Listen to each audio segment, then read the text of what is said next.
Takže brácho, chillujeme dneska, je sobota večera, tento trik sa volá Switch Bowlen. Ešte raz. Uchádza mi štýl.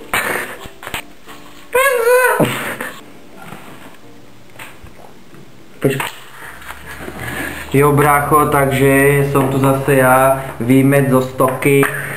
Mám košelu ala špinavý gejza a dneska ti ukážem super trik, pri ktorom potrebuješ v prvom rade super paletičku.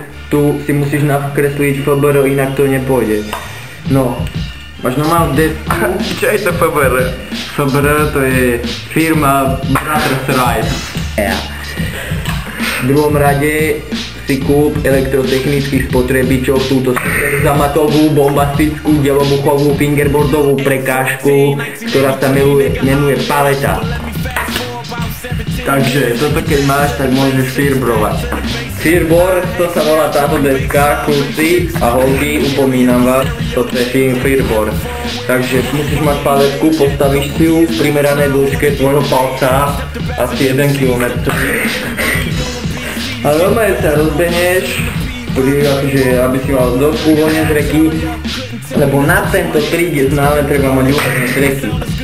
No, dobre, ideme na to, proste žíhaš to, naladíš sa do chillovej pohodičky, dávaš si olej a je to spátky, hovoril si, že musíš mať uvoľne z reky, inak to nepôjde.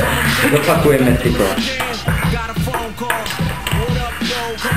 To proste niekedy nevidia aj profesionáli.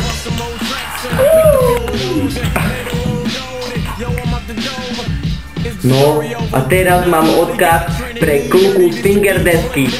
Naučíme sa partičku triku, vole. Ešte raz.